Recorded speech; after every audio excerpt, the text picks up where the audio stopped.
Hey, can you hear me? Yes, sir, I can. How you Hey, doing? what's up, man? Nice to see you again, brother. Good to see you, man. Hey, appreciate. And then, for everybody that doesn't know, our supernatural life, we've been working on some lives. He's been helping me with the whole paranormal cryptid state series of videos that we're kind of working through here. And tomorrow, we're going to actually be going through and doing a live on his channel. And 8 o'clock, correct? It's gonna Or 8 be o'clock my 11 time, o'clock 11 o'clock p.m. yours. Yeah, yeah. So 8 p.m. your time.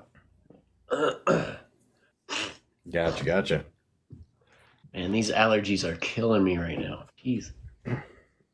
Oh, tell me about it. I just got over a cold. Mm, mm-mm. So, yeah, Tuesday's live was, oh my God. I interviewed a paranormal, like, kind of couple team. And the whole time I felt horrible because she's talking. I'm like, I'm just like dying on this side the entire time. So and then I just did an interview earlier today that will be posted up for it'll be one of the podcast episodes probably in October. Hey, everyone better go So watch that. If you're in the chat right now, you better be watching it. yeah, it's gonna be a good one. Gonna be with a man named Timothy Stevens. He's the director for the movie The Ghost Lights on Amazon. So really good film. Oh yeah, So really well that's made kind of for what an indie film. I want to kind of get in that little industry a little bit once I build my channel up a lot. Is maybe like produce like horror movies. Maybe not like produce Okay. them, but have like our supernatural life like sponsoring them in a way, I guess. Oh Very cool. yeah. Well, today's whole topic, our cryptid state today is Ohio. Now, we went back and forth a little bit prior to this, and I told you I listed 18 creatures. Now, some of these are just like random one-off sightings. A lot of them are And you big. had, yeah, and I'm just like, damn, like some of these are just like some seriously weird little spaces. And I know we both listed a dog man, but Yes. from different areas, which I thought was Yes. really interesting. So from my research, there was like the Dogman of Defiance that I found, which is a county in Ohio, and then there's Right. also the Franklin County Dogman. But I couldn't really find Okay. anything on the Franklin County Dogman at all. So I guess it was just one of those like one-off sightings. Like I couldn't find the sighting in the archives. Like usually people report it to the police, and you can find like the archives. Couldn't find anything on it Yeah. really. So I feel like it was just one of those one-off sightings. Maybe someone put it online or whatever when they saw it. But yeah, the Dogman of Defiance was the one that I really had to keep coming back to because I assume it might be like the same exact thing, just cited in a different county. Because as we know, like say I live in Yeah. Charlotte, North Carolina, so if I see a werewolf or a dogman in Charlotte, and Mm. someone sees it in one in Concord, which is the city right next to me, it could be the exact same one. It's not like a separate entity all on its own. Correct. Because cryptids, they're not tied to like the same place. I mean, they can move around just like any other person can.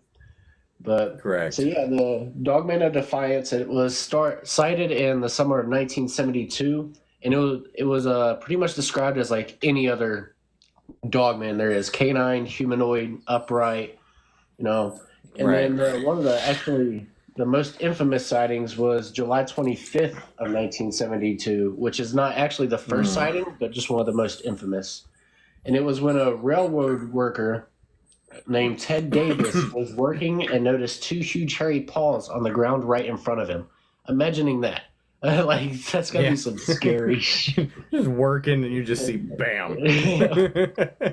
So he said he slowly raised his eyes and saw what he described to be a 6 foot tall creature hunched over, and the weird part is it was holding a large wooden board. So he said it actually like hit him on like the shoulder with the board and then took off and ran away. But a few days later, he was actually with a coworker, and they said that they sighted it like prowling around in the bushes a little bit. Once it noticed they saw it, it kind of like ran away. So thankfully, from what I can take on this, it's not like aggressive like most werewolf or dogmen are really. It's more of like a, well, other than Yeah. it hitting someone with a wooden board. But it could have done a lot more. If it was a dogman, it could have done a lot more than hit you with a wooden board. So thankfully, it's not as aggressive Yeah. as like typical werewolf legends or dogman legends are. Because yes, a werewolf and Mm. dogman are two separate cryptids all in itself. And then, like I said earlier, I couldn't really find anything at all about the Franklin County dogman or anything like that. But one thing I did find interesting in our little talk, which I couldn't find on Ohio, just because the paranormal sphere is more your thing, was the headless motorcyclist of Elmer Road. That's what it was, right? What was that about? Yeah. I'd love to learn something about it. So I looked this up.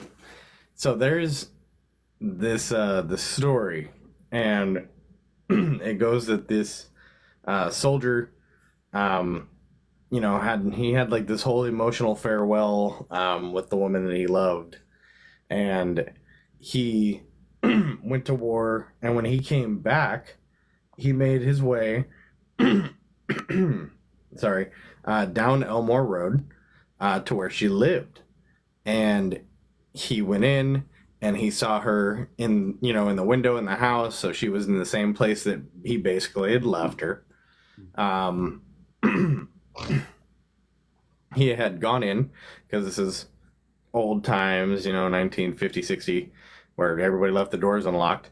And he went in and he, came in to surprise her and hug her. And when she spun around, she had a wedding ring on. So, he left heartbroken. And people say that they found him on the road. Basically, he'd crashed off to the side and his head was severed from his shoulders. So the lore basically goes that if you pull up to the bridge on Elmore Road and you honk your horn 3 times and then flash your lights 3 times, that you're supposed to see him working his way down the road as this bright, like, white light. But that's I thought it was really interesting. Like, it popped up as I was looking into all these cryptids. And so I kind of notated it and went back and looked at the story real quick. Yeah, but it definitely an interesting little extra ghost story there. Yeah, for sure. I mean, it's crazy how many ghosts have like come about because of heartbreak. Like, one of the most famous, Lala Llorona. Maybe not relationship heartbreak, but she unalived her kids. Like, that's definitely a form of heartbreak. So it's crazy. Yeah. But yeah. All right, man. This is your live. Yeah. What cryptid do you want to go on to next? Well, I actually thought there was a really interesting note you'd made. To circle back real quick to the dog man. So you found a story where he hit somebody with a board. Yes. Yeah. One of the stories that I found with the dog man has him with a stick, like almost like a staff. So it's really weird that it seems like that. Usually you get a dogman story, you don't get them holding things. So that for me to find him like holding almost like a staff, you got him with a board, like, this takes the whole fetch to a whole new level here. Yeah, absolutely. And it's crazy because, when we think of cryptids, we think of like monsters, right? But a lot of them are actually humanoid in figure. So yeah, they can hold stuff. Like, they still have their mentality. They're not just like, some of them are just brain dead monsters, yes. But a lot of them are still like geniuses. Like, as we call it in the cryptid sphere, they're all hide and seek champions. Like, they're smart. So, just the fact that one can pick something up and hold it and hit someone with it isn't too crazy to think about. What I thought was really, really crazy about the story is the fact that it only hit him with a wooden board. It's like, when you think dog man, you think 6 foot tall, hairy, muscular. Like, it could have done a lot more than hit him with a wooden board. So yeah, True. That's what I found most interesting. And to to kind of go off the whole hide and seek champion, Ohio has quite a few different versions of Bigfoot. Notably, one of the biggest one is Grassman. And it comes from the fact that it builds tall grass huts. So I don't know if you've seen some of the pictures, but they're just like these giant mounds of grass that almost look like haystacks. And I guess that's why they named it the Grassman. Absolutely, yeah. And it's crazy how a lot of Bigfoots actually do that in a sense. Like the normal ones, people will go in the woods and find like a bunch of sticks. Not really like a teepee kind of look, but it looks like something, try to make like a shelter. And a lot of times it's like sticks or even full-size trees that no normal human could actually pick up. So, but yeah, so the Grassman, what I have here is pretty much like the discount Bigfoot. It's like the Eastern Bigfoot, really. Yeah. But I mean, same as like pretty much any other Bigfoot sighting. I mean, it's 7 feet tall. It's more of like whereas normal Bigfoots are like they're hairy and kind of like furry. Grassman's more of like kind of got like a seaweed looking hair, I guess. Like it looks like grass. That's why it's called the Grassman. It was actually. It's mainly sighted at Salt Fork State Park in Guernsey County. But what I found most interesting is with how many Bigfoot legends there are in Ohio. Obviously, if I put a photo of a normal Bigfoot and then the Grassman right next to each other, you're going to be able to see the difference because they look entirely different. It is I guess you could say like a cousin of the Bigfoot, but it's not a Bigfoot, really. But people have said that they have sighted the Grassman in 66 of Ohio's 88 counties.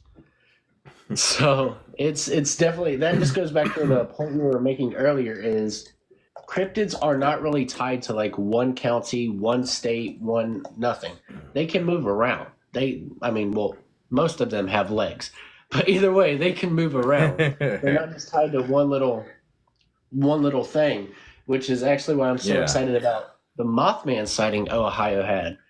Because a lot of people, I made so many videos about it, and there's always a comment that says, no, Mothman is Point Pleasant, West Virginia. It hasn't been sighted anywhere else, which is not true. Right. But, so what's your take on the Grassman? I think it's really interesting. I think so the story I found for Grassman, it kind of ties him all over the place. Because like I told you, I found 18 monsters, but there's Orange Eyes, which is another like Bigfoot type creature. There was the Minerva monster, which is another Bigfoot creature. And there was the Cedar Bog monster, which is another Bigfoot creature. So they could all honestly be the exact same thing. And speaking of Minerva, in 1978 in Minerva, Ohio, there's a family named the Claytons. They had several sightings of a Bigfoot or the Grassman. And it went as far as the police came out, did an investigation, found footprints in the mud, and they tried to track this thing down. And, it's like, and it's funny how you see so much more of that in the older times than you do nowadays. Where like all of a sudden they're like, well, everybody gets pitchforks, like we're going hunting, It was like the thing that they did because they took this stuff so much more seriously. Exactly. And I mean, the Native Americans in that area had something, they said that it was called the Wild One in the Woods, and that's what their name for them translated to. And they said like, yeah, it was just another, basically breed of humanoid figures that lived alongside them in the forest, and they'd leave them food out and everything else. That actually ties back to a legend. It's actually from Alaska, who it was pretty much another Bigfoot. It's called the Tornit or the Alaska Bushman. And the legend actually states that they actually live peacefully along with the local Inuits, which is like a tribe in Alaska.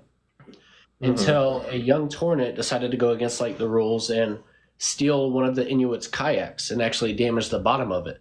And so the Inuit, obviously mad, ended up killing the Tornit, which started like the whole, at least for Alaska, the whole like no tornets, no Inuits in the same place, kind of like a human Mhm. Bigfoot war, I guess.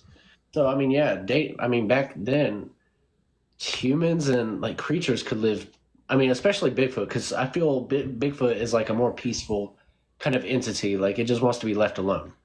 So they could live Yeah, peacefully and have no problems.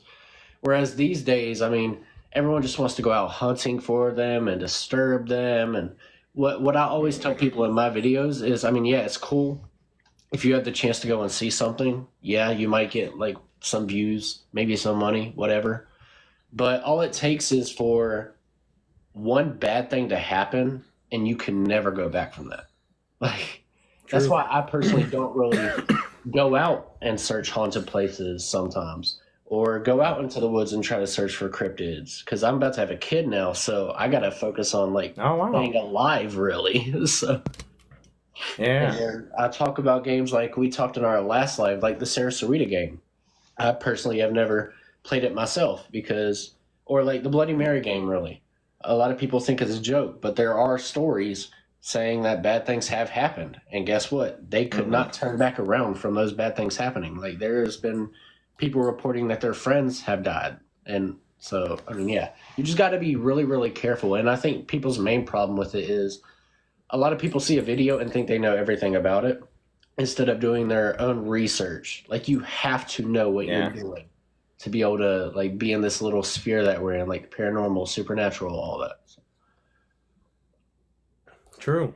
True. And that brings up a lot of really good points because you know, going out and looking for this stuff, like you have to have a plan. You have to have the precautions. You have to have the knowledge and the information. Especially with some of the monsters, like even the ones that we're talking about today. I would hate to run into some of these things. Yeah. Um, and there's actually, let me find it. So there's one in here. Da, da, da, da, da, da. So it came up under when I looked up Bessie. So Yep. they have their own lake monster in Lake Erie, which goes between them and Canada. Um, and it's called Bessie. Now, in the same lake, there was actually an incident in 2001, and they named it the Lake Erie Chomper. So this was almost like an extra cryptid piece. Yep. And two swimmers, two separate occasions, 2 separate days, were both bit and got out of the lake with circular teeth marks on their leg. And they had a scientist that tried to match up like the bite marks and figure out what it could have been. And his best guess is a fish called the bowfin. Um, and the bowfin is a very prehistoric looking fish.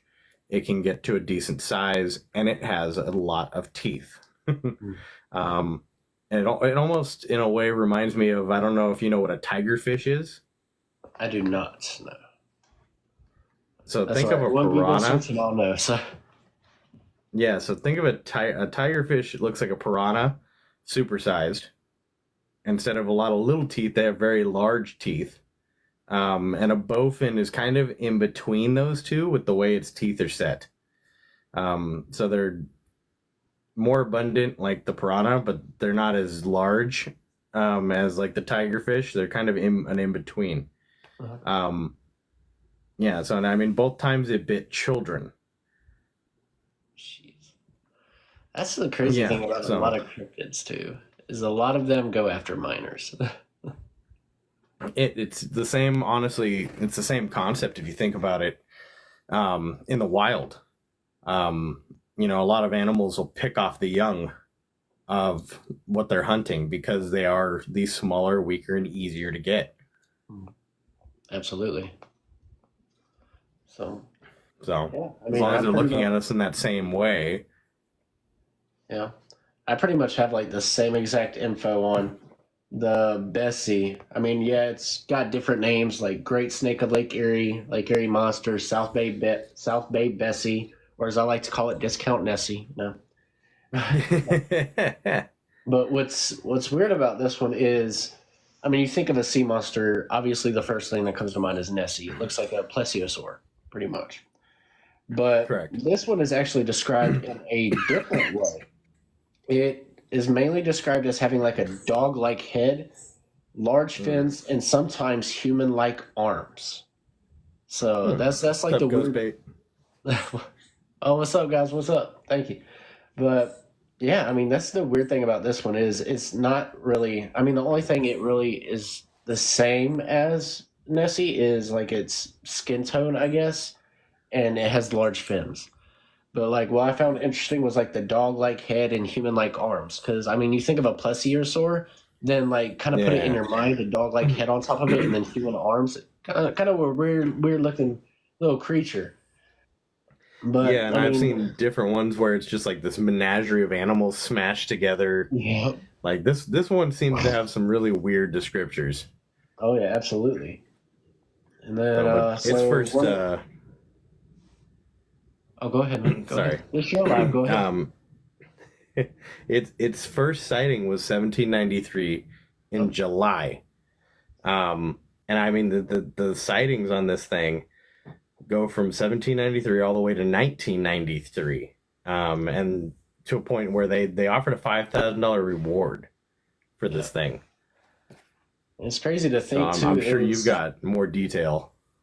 just a. I mean, not really more detail, but it's crazy how first off is the Lake Erie Bessie is one of the only cryptids in Ohio that don't have like a one-off sighting. Like it's been sighted Yeah. multiple times. But as you were saying, yeah, the first sighting was 1793. It was by a captain who was actually owned the sailboat called Felicity, and he was going around the waters, and he had heard like a really loud pop, I guess, and then he saw something, and according to him, he described it as an enormous sea serpent had started thrashing around his boat, and he said it was easily over 5 meters long. I don't know what that is in feet, but it had disappeared before he could get a better look at it, which is ties to not only just like sea serpent sightings itself, but like any really cryptid sighting there is. That's why we call them hide and seek champions. Because if you see it once, if you see it once, consider yourself lucky that it ran away. But I mean, yeah, You said five? that's the only really like extra information I got was just. I mean, really, you had it down on the point. Was I just had the extra? The sailboat was called Felicity. That's all. And you said it was 5 meters? 5 meters long, yeah. So I don't know what that would be in feet. 16. That's 16 16 feet. Okay. So not like an extremely long cryptid, like when you think about like a sea serpent. So could it have been something else? Yeah, but with as many sightings as that, I would believe like maybe it was like maybe a baby one, I guess. Because when you think about like Ohio cryptids, like I was saying earlier, a lot of them have one-off sightings. So if one person Yeah. sees it, so say one person saw Bessie, it was only 16 feet long. Be like, okay, it was probably a fish. Multiple people saw it. So I love Alyssa's comment. I don't know if I want to see them, because if I do, then it probably means they see me too. absolutely, 100%. Oh. Yeah, and you're right. I mean, Bessie is probably one of the only ones that didn't have that one off, and even that little like the chomper in the lake. Sorry, still congested. No, you're good, man. Me too. Some people even said like, oh, maybe it's a baby, Bessie, and that's what's biting people. It could be 100%. Especially when you think like he described it. Well, was it really 5 meters? We don't know because it was in the sea. But Yeah. still, one of the only ones that didn't have like one-off sightings. True. Yeah, ghost bait. Why I don't misses believe the seals seal? are. No, don't did you believe that actually? either. So, ghost bait. Did you actually hear about the? They actually recently did a Nessie search in Scotland and used like technology they've never used before. So yeah, Really? be sure to. Yeah, I'm not going to go over too much information. You got to watch my video. Oh, I gotta go look that one up. That's entertaining. I need to know more. Yeah, but they actually did like this huge search, used technology that they actually made it for this search. So That's awesome. it's stuff they've never used before. So Wow. That's really cool. I gotta look into that. yeah. So let's see here. We talked briefly about orange eyes. Yes.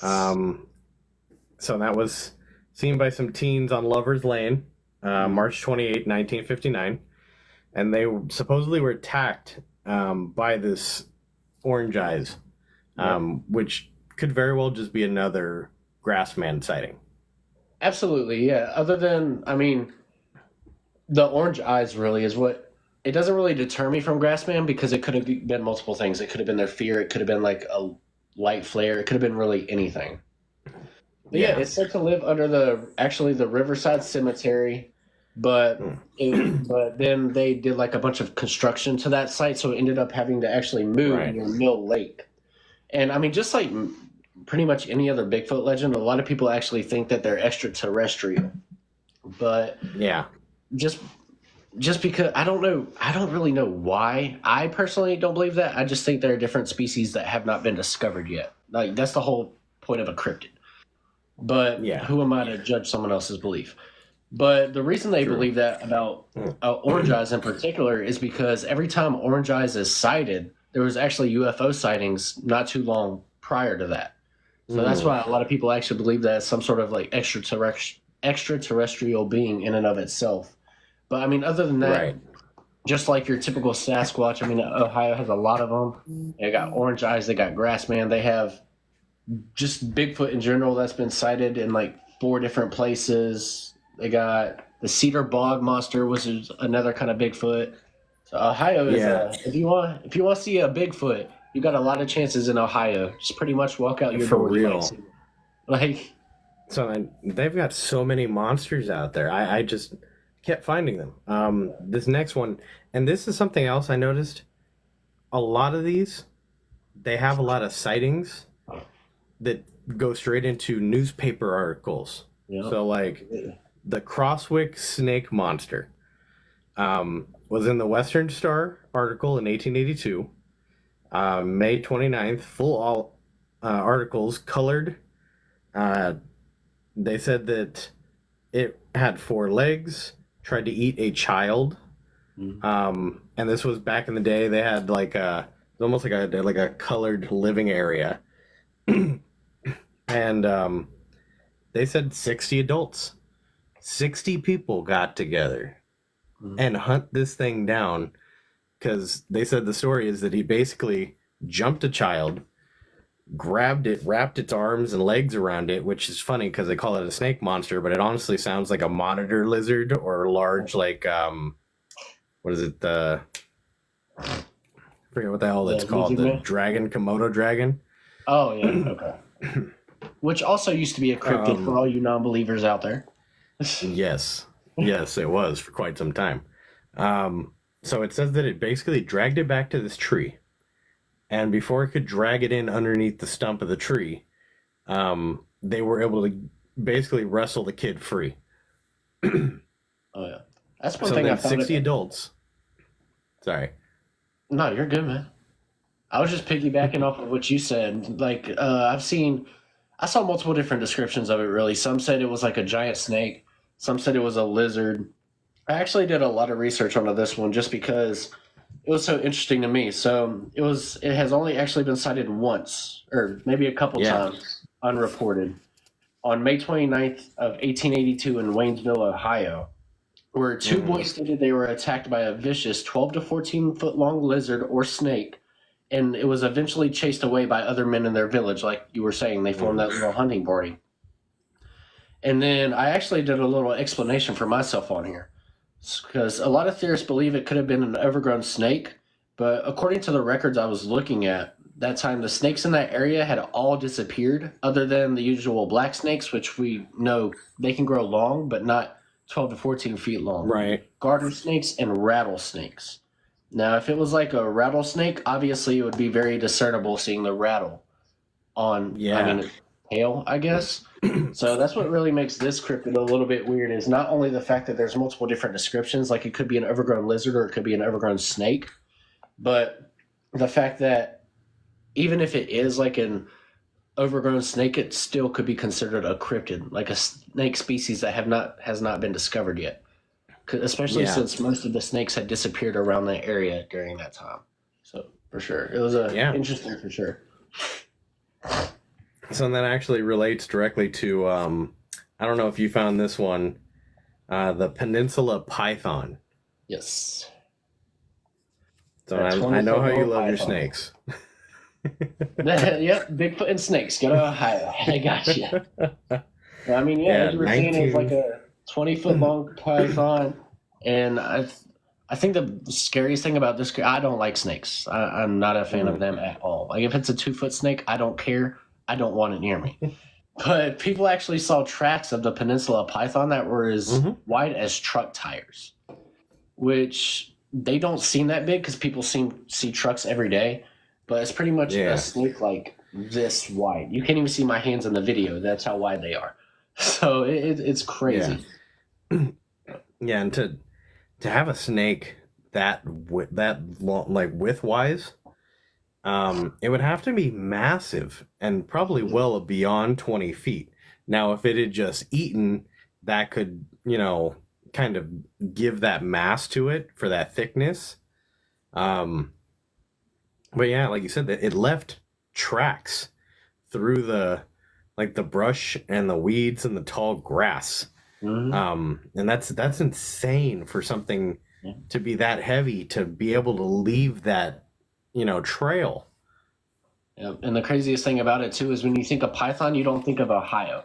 Like pythons are not native to Ohio at all. It wasn't a place it should not have been. Like, yeah.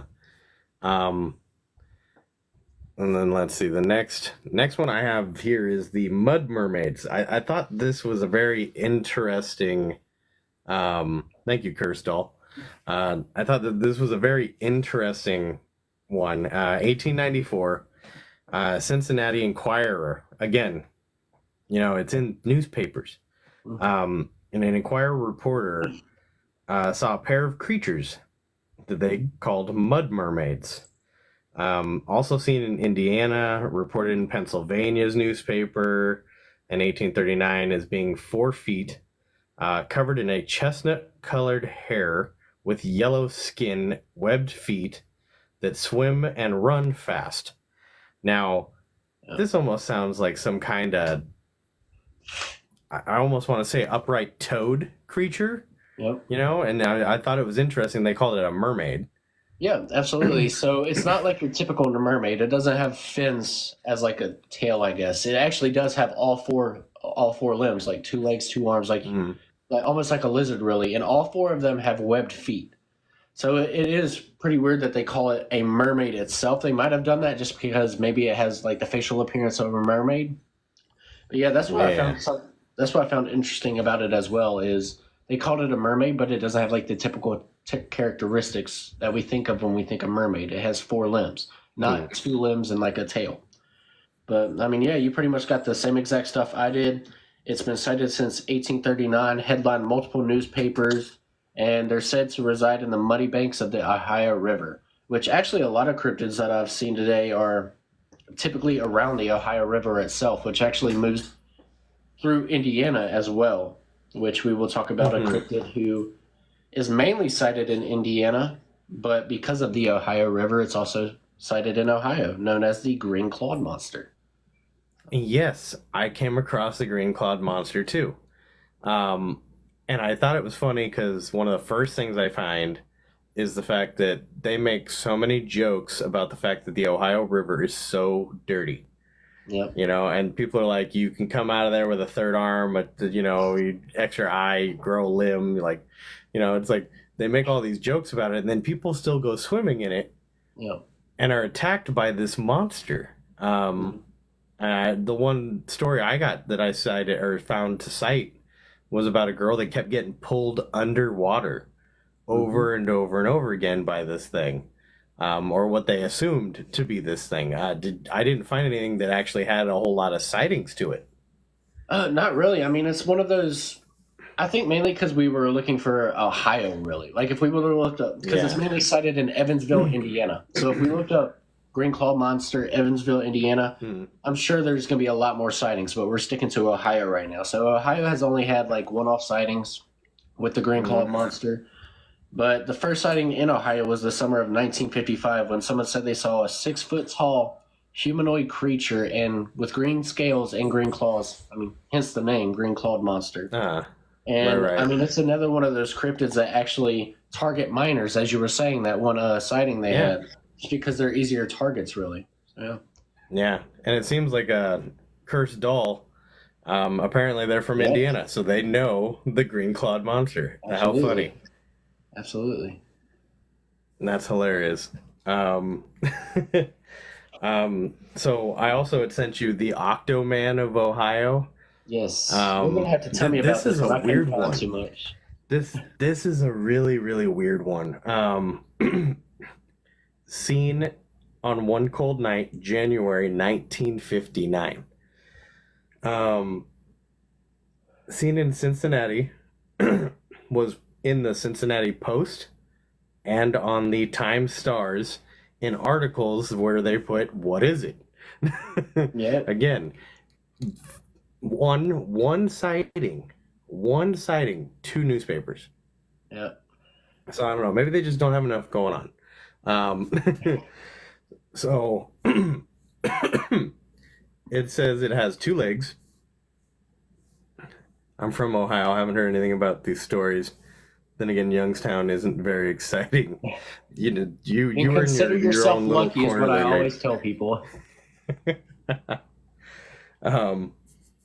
So it had 2 legs. It's supposed to be 3 to 4 times the size of a man. And I don't. It did say that it was more wide than it was anything else. So not 3 to 4 times as tall. More like the girth of it is what I'm getting from this description. It had a really weird, like, nondescript sighting from a bunch of different people in the area for that one incident.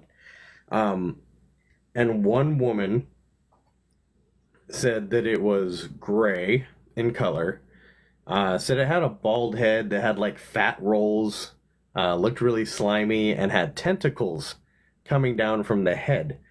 One of the weirdest things that she did say is that it had a lopsided chest, which is a very odd, random characteristic that we don't hear about. So this was, yeah, I'm not even sure how that, like, what's a lopsided chest look like? I guess just one side's higher than the other. I don't know. It could have just been the way. I mean, I don't want to say standing because it has tentacles, but the way it kind of like was posturing itself, I guess. But I guess, put it on 2 legs, and I guess the fact that it had tentacles just randomly turned it into the Octoman by default. Like, you got tentacles, you're an octopus. I mean, yeah, I mean that's the crazy thing with like lake monsters, sea monsters, ocean monsters. All that is, we don't know anything about what's in our lakes or waters. So there could be so many undiscovered species in there. It's crazy. Like, scientists are finding new species of fish every single day. So Yeah. it's crazy. We have no idea what's actually in our waters. And then you told me one that I also could not find anything on, which was the Maumee River monster, since we're on like water type monsters. Gotcha. So this again is a one-time sighting. A man named Sam McConish claimed to see this, and he said he also saw the Thunderbird, which we've previously talked. So from his description, this is another Nessie. And it was in 2009 that he saw it. And obviously he saw it in the Maumee River. So, you know, that there was actually a whole article attached to this talking about whether or not he was a reasonably good source of information. Um, so I included it because I felt like, okay, well, it's a sighting, but it seemed like his forget the I can't think of the word. Credibility. Yeah, his credibility was challenged immediately for the sightings that he said or stated he had. So, but I included it because I thought it was interesting. I kind of came across it, and it was yeah, it was a random find as I was reading through about so many others. Absolutely.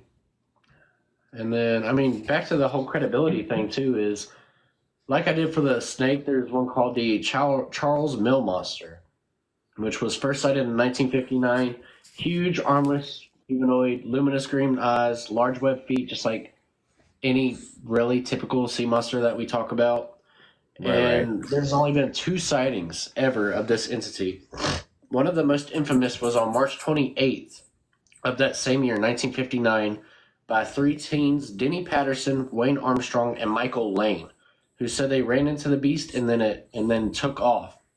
And then after they got to safety, the teens called the authorities, which started a search party. Because back in the day, I mean, they do search parties for everything. We found out, like, and when the officers arrived, they stated seeing a series of tracks resembling the footgear worn by scuba mm. divers.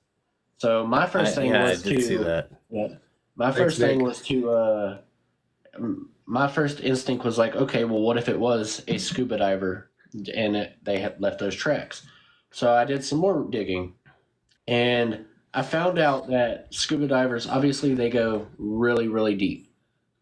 Pause. Right. Anyway, but they and the Charles Mill Lake is actually only 24 feet deep, and a scuba diver Hmm. training is alone is 60 feet deep. Hmm. So, one, scuba divers go really deep. Two, they go 60 feet deep just for training. So, why would they even bother with a 24-foot deep lake? So, Yeah, that's one yeah, thing I found like really, really interesting and really up the credibility of the Charles Mill Monster for sure. yeah. So, and I got that one too. I got pretty much the exact same information you cited. um, Hey, on a Stories in the different note, Cemetery. Thanks for joining us, man. Have a good day at work. yeah, he's doing his he's at the time of night where he's doing investigation data. So Yeah. he's going back through and he does the paranormal tours. So he's going back through and editing through all the data to then put back onto his website for everybody to see the next day.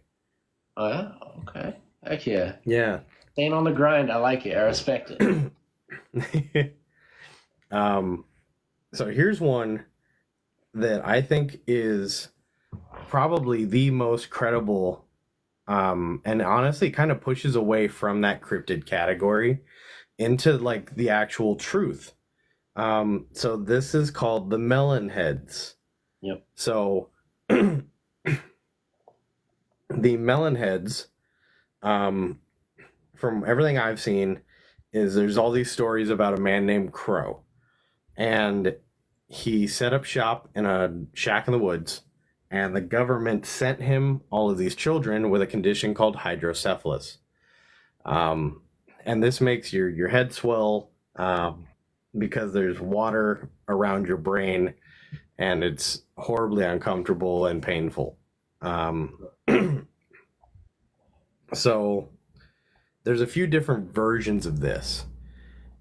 But in every version, they are there in the cabin with this man. There's one where he's really, really good to everybody, and it's like this very like sad thing, and he dies, and they just kind of hang out, there because they got nowhere else to go. There's a version where he does experiments on them and isn't as kind to these children as they say, and then there's a third where he's he is kind, but also is married to someone who takes very good care of them. Now the building is still present; it's in disrepair, and people say that they still to this day will see people that they would call the melon heads. And there's stories about like, oh, well, they all kind of stayed there, lived there, reproduced, and made more of them. But that's a medical condition. It doesn't just like, oh, had another one. You know, it's not like they all just pop up like that. Absolutely. Yeah, that's the interesting thing about like the whole melonhead legend as well, because there's melonheads in Oregon, Washington. It's not just Ohio. And there's so Yeah. many different legends, but for the one for Ohio, it says they reside in the woods near Kirtland, and a lot of people actually cite them on a place called Wisner Road. Wisner Road.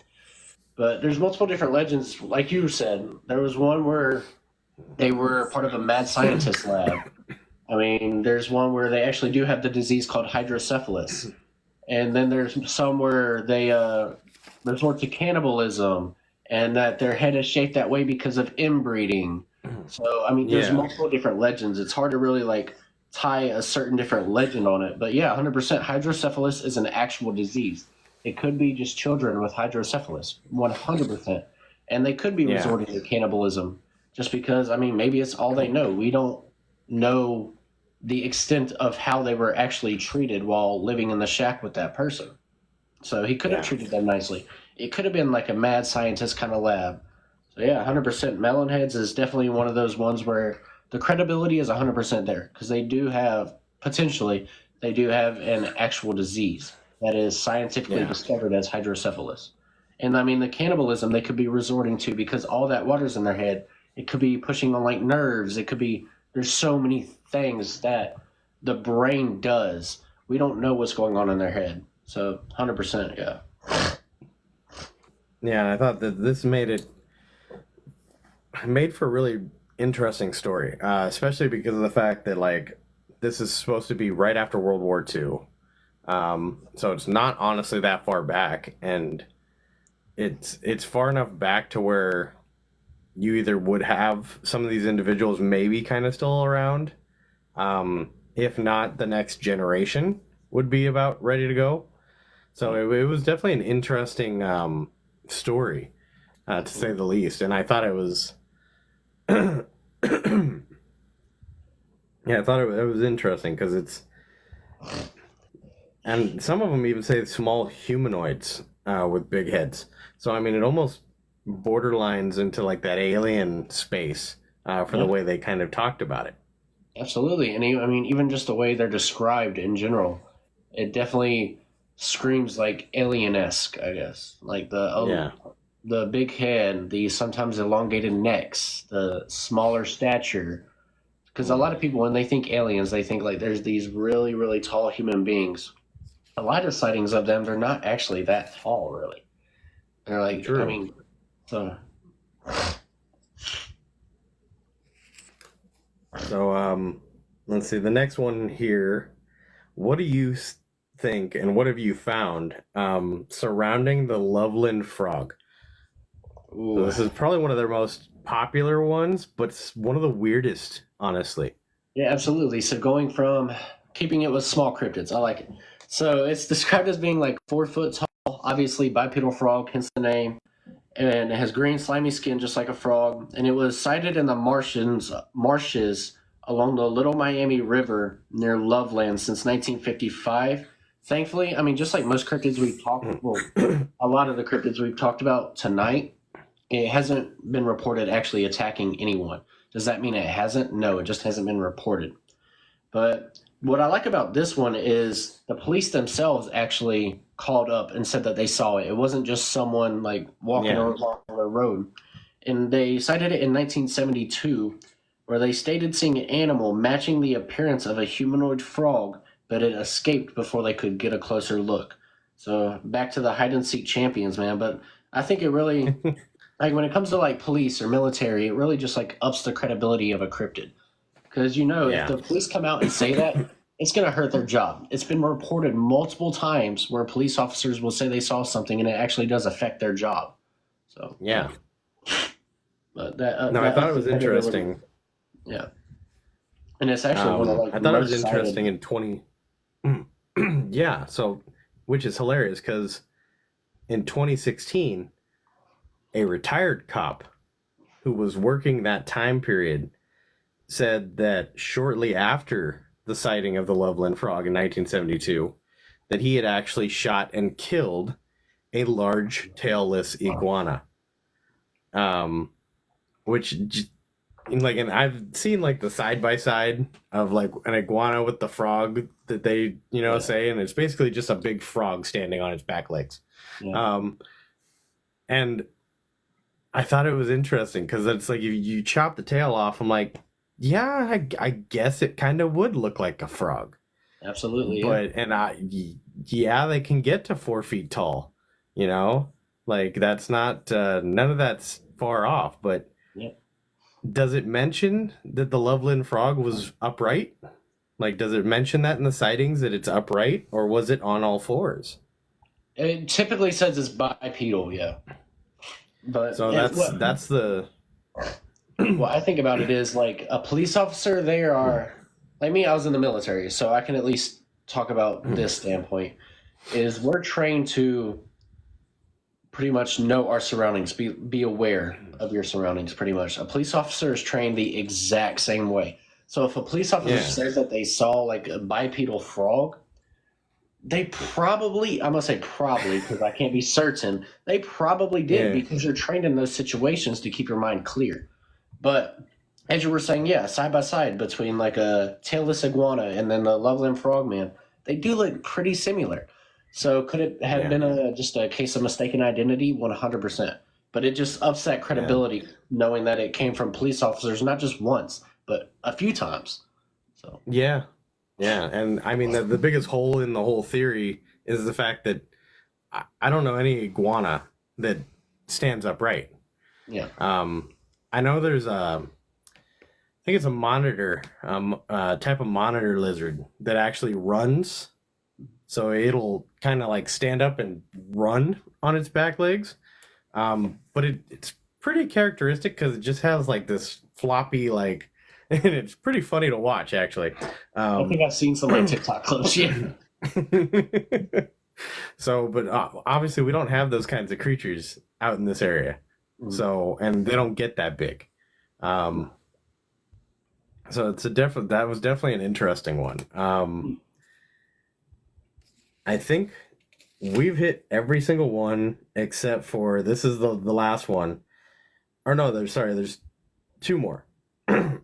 There's so this one's called the Carmel Area Creature.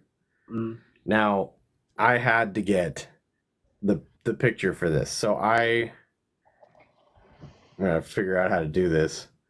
And I posted it in the picture or in the live notes that I put up. So this is a rendered drawing from the man who saw it. So, and the man who saw it is a 60-year-old former Marine with his wife. And they saw this in 2014. So absolutely. He said it was 7 feet tall. So, I mean, this thing's terrifying looking. Yeah, man, it's pretty creepy too. And I compare it to like the Fresno Nightcrawler kind of, which I call a pants cryptid because it looks just like a white pair of pants, the Fresno Nightcrawler. And I mean, one thing he really, really kept saying was it looked like its knees were backwards, like it was walking forward, but its legs were like kind of, I don't know the word that I'm trying to say, but theorists actually believe it could be like an undiscovered animal, which is what a cryptid is, an undiscovered animal. So, I mean, they kind of just like, I guess. This is what they think the head is. It's like a circle with these 2 white eyes. It's definitely crazy. And then they also said it could be an extraterrestrial being, giving it the title of a cryptid, or it could be even a stork or a crane. But that goes back to like the whole credibility thing. Like he is a Marine, because I know how it goes. Once a Marine, always a Marine. But you're trained in those situations to know exactly what your mind's clear. You know exactly what you're seeing. So And I know if I saw a stork or a crane outside right now, it doesn't matter how stressed I am. I'm gonna know it's a stork or a crane. I'm not gonna know it's this creepy looking cryptid. Like, you know, Right? And he didn't draw it with any wings. Like no. he specifically said it had no arms. Yep. Yeah, absolutely. It's crazy. Like I mean, I say this a lot because it's so true. Like a cryptid is it's not always like a werewolf or a vampire or something you see on movies. A cryptid Yeah. is an undiscovered species. The gorilla was a cryptid until the 1900s. Thank you, JR. And it wasn't even considered a species until the late 1800s. And we've all seen a gorilla. Just go to the zoo, you'll see a gorilla. Those used to be cryptids. So Yeah. it's not like this crazy out there thing. But yeah. Yeah. Hey, I'm JR, now a look monster. at you go. JR's the man. And one of our people in here, Nama Monster, they put up, you would think they would notice wings or feathers if that was the case. And it's so true. Thank you, JR. Thank you. And it makes a good point. Like, he drew it as like this fleshy gray being. He didn't draw feathers. He didn't draw wings. He didn't draw, so that, and like you said, it brings a lot of credibility to it. And another fun fact for this whole thing. So not only did they see this, but they have apparently a green patch that's a perfect circle in their front yard off of Caramel Road is where their home is. So, and they said that they have this green patch in their yard that stays green. It's a perfect circle. And they've seen this thing closer to their home. So they've seen it more than once. Uh-oh. I think you're muted, brother. I don't know how you're muted or how you got muted. I don't know how I got muted either. Can you hear me now? There we go. Yeah, like that perfect circle. It just brings up like the more of the credibility that it could be like an extraterrestrial being. Because like with a lot of UFO sightings or alien abduction stories, I mean, there's always that. It's either a perfect circle where grass cannot grow, or it's a perfect circle where grass always grows. So yeah, Yes. 100%. So now I think this kind of brings us all the way down to the end here, where we are down to one cryptid. Correct me if I'm wrong. I think all we have left is the Pukwudgie. So we have the we have the Pukwudgie and the Mothman. I mean, Gotcha. the Mothman's going to be really, really short, though. The Mothman, I'll just go ahead and get it over with now. The Mothman, so a lot of people, when they think about Mothman, they think of Point Pleasant, West Virginia, because of the Silver Bridge collapse. It was sighted. But what most people don't know is, just like I keep saying, cryptids are not tied to one place. So the Mothman has actually been sighted in Gallia County of Ohio, right after the bridge collapse, because the Silver Bridge actually connects from Ohio to Point Pleasant, Virginia City. Yeah. So I mean, it was sighted there, or sorry, it wasn't Gallia County, or yeah, it was Gallia County, but the city was actually called Gallipolis, Ohio, and I mean, it has been sighted in Ohio since 1967. So it wasn't just like one of those one-off things. And what a lot of people also don't realize is not even just Ohio in and of itself. The Mothman's been sighted in multiple places. Not just Ohio, not just Point Pleasant, West Virginia. Like when I make any video about Mothman in another state, I get so much hate because everyone thinks, oh, okay, well, if Point Pleasant made it famous, it's there nonstop. No, they're not tied to one place. I mean, it is a flying cryptid. You think it can't just fly to the next state? Like its literal title is Harbinger of Doom. So I mean, it hasn't just been cited at one when one bad thing happened. It's been cited where multiple bad things happened. That's how it got the title Harbinger of Doom. It didn't just get that from being cited at one bad time. Like you don't get that title from just a one-off thing. Yeah, absolutely. There's a Chicago. Yep, absolutely. He gets around. The Blackbird of Chernobyl. He gets around. He was sighted in New York. Yeah. And then that's a good one. Oh yeah. Yes, that Puckwudgies. I put porcupine warriors because Pretty that's much, what yeah. they look like to me. Absolutely. I mean, the quillbacks, they have poison arrows that shoot darts, and they actually, just like the Hellhound lore, really, they're believed to like collect souls. I think the most Yes. famous one is like Chudzinski's Pukwudgie. I think I'm saying that right. Hmm. But I mean, the legends are pretty much the same no matter where you go. The quillbacks, the poison arrows that shoot darts, they collect souls. There's not really, there are a lot of sightings of it, yes, but it's pretty much the same everywhere. Yeah. No, these guys are Anything you definitely. got different from it, or No, that's pretty much the same thing. I mean, they're definitely an interesting cryptid. oh, yeah. I will give them that. They're very interesting cryptid. This whole like quillback, like almost camouflage in a way. Like you could definitely walk by and just think it's a porcupine. Absolutely, yeah, And you're gonna stay away from it. Like you're not gonna go check it out. because it's a So porcupine. yeah, yeah. But I love the fact that it is like they are literally little porcupine warriors. So they're just shooting away. Absolutely. I would definitely love to find out a little bit more about why they collect souls. I thought that was an interesting fact to them. So it Absolutely. almost makes them this. I don't know, because you don't hear about the puckwudgies of and the run around stealing everybody's souls, and you don't hear about these things hunting people. You gotta dig for that information. You underestimate my willingness to get hurt just to pet animals. Hey, if you Relatable. go pet puckwudgies, all right, and they collect your soul, that's Hey, on you. I expect to see a video of you petting a werewolf tomorrow. All right, and I'm not. No, don't do that. Please. Oh my god. Famous last words. I'm gonna get sued tomorrow because of that. Now,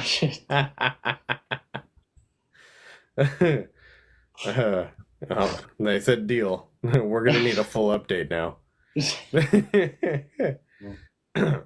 yeah, man, that's pretty much all the. Well, it's not all the cryptids in Ohio, but it's definitely the ones with like the most credibility, I guess you could say, because a lot of the Ohio has a lot of cryptids, but a lot of them are just like Yeah. one-off sightings. Oh, Yeah, and I mean we covered most of those one-off sightings. I yeah, honestly I'm completely out at this point. Like I got nothing left for Ohio. yeah. So I would say I mean, this is only the third state I've looked at really, and I've honestly been thinking about redoing Tennessee at the end of everything because I did Tennessee by myself, and my friend made a good point of the fact that like most of Tennessee was me going like this, and reading from my notebook, so you just kind of heard my voice and stared at the top of my head. So, but I've not heard Illinois. That's where I was born. Illinois. Let's go. There you Illinois go. got the infield horror. You better tune into the Illinois episode. That's a There you creepy go. cryptid right there. Infield horror. Tennessee Here missed the first there we one. go. Tennessee There wild you go. man. The Bigfoot with Yeah. the big butt cheeks. Pretty much. See, now we got to redo it because I don't remember reading that. So now I'm gonna have to redo Tennessee. That's awesome. Now, for everybody, me and our supernatural life here, we're gonna be doing another live tomorrow, and we're gonna be reversed. So he's gonna be kind of running the whole thing over, and we're gonna kind of talk a little bit more about what I do in the paranormal. So, Absolutely. and then we're definitely going to look forward to doing more of these as we continue to keep going. Looking at moving the cryptids live day possibly to Sunday in the future to kind of like get a little bit better with like foot traffic. I know everybody's probably more out and about tonight than they are anything else, so I think Sunday might be a little bit better for drawing the crowd and having a little bit more people in here. Thank you to all of those that did join. I mean, it says we got 8 people right now. 8 so legends. and we're moving up the ranks here. So we're definitely getting somewhere with this. And thank you again to our Supernatural Life for jumping on and being my co-host with this, and like going back and forth with me, because this really does, it makes the whole thing. It makes the whole live. It's been wonderful, man. I appreciate you inviting me that first time too, just reaching out to me. It's been amazing personally, because I had never done a live video before the first one that we did. So it's definitely getting my name out there more, as well as your name out there, and it gets me more comfortable in the live sphere itself. So thank you, I appreciate it. No worries, man. I look forward to doing so much more stuff with you. So I mean, like I said, I really like the interactions we get going with this. This has been a lot of fun. I hope we can continue to keep doing that, and keep working on some cool projects and get some more stuff going. Thank you. Absolutely. Thank you. A Nom Nom Monster is a legend. Let's go. Yes. And I love that. Who was Thank the top gifter today? Let's see. JR the legend. Everyone go follow him. 1,023 followers. I expect it to be at least 1,030 by tomorrow. Let's go. Legend. There you go. And then a Nom Nom Monster. Hey, I appreciate you showing up. I see you on my videos all the time. You're a legend too. Let's go. Yep, and I just sent them a follow. Legends. A bunch of legends in here. Yep. I love it. Love it. Well, thank you again, brother. Thank you, everybody. Please catch us tomorrow, 8 p.m. Pacific and 11 p.m. Was it Central? Eastern Standard Time, yeah. Eastern Standard. Yeah, that's when most of my followers are on. I looked at the analytics and everything. There you go. There you go. All right. So I'll definitely take that into consideration too when I kind of like remap the Saturday lives into Sunday. Maybe we push it forward a little bit to make sure that you have, you know, your follower base there a little earlier, to where they're not there at the midnight, you know. Hey, it's whatever you want, man. I'm here for you. I either way, I'll get people in here. I promise you that. I love it. I love it. Well, thank you, sir. I'll see you guys all later, and we'll see you tomorrow.